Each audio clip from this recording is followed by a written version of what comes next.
My name is Father Phill.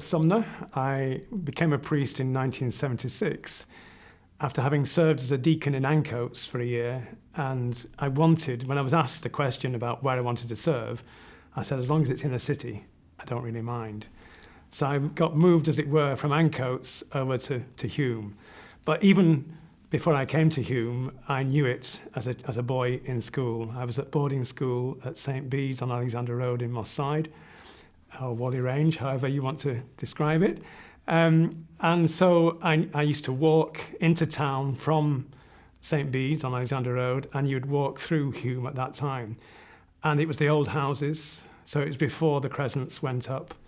So then I saw the crescents going up, I saw all the whole area knocked down, saw the crescents going up, and then came back when I was in college to sing carols around the crescents.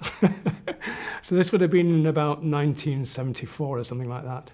And then, of course, came back then as a priest in 1976. So I did know something about Hume before I came there. So there's a real sense of community spirit, but often based around adversity. When you're facing adversity together, you pull together. And so I would go to meetings in St. Patrick's School or in one of the other places or the other community centres in Hume when there were big arguments about the housing that was being provided and the problems that the housing was creating. And the emotion was so high. People were together and anybody from the council coming in to express their side of the story would go off and go away with their tail between their legs. It was massively emotional, powerful meetings. And I, at that time, would certainly keep my head down. I wouldn't put my head over the parapet because there were people there like Maureen Moonsamy, like Maureen Mann, who were powerful women. And if you said something wrong, they would chop the legs from underneath you. So it was certainly a great community spirit. People would go into each other's houses. Yes, that was still there. But they were facing all sorts of problems.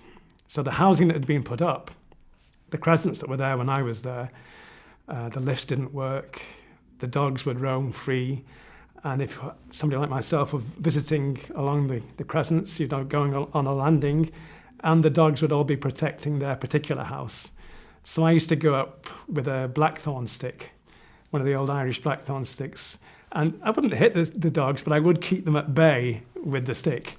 So give me a chance at least to get near the house, But it was, and then the houses were full of cockroaches. You'd walk into the room in the morning, so I'm told, switch the light on, and it'd be like the whole carpet moving.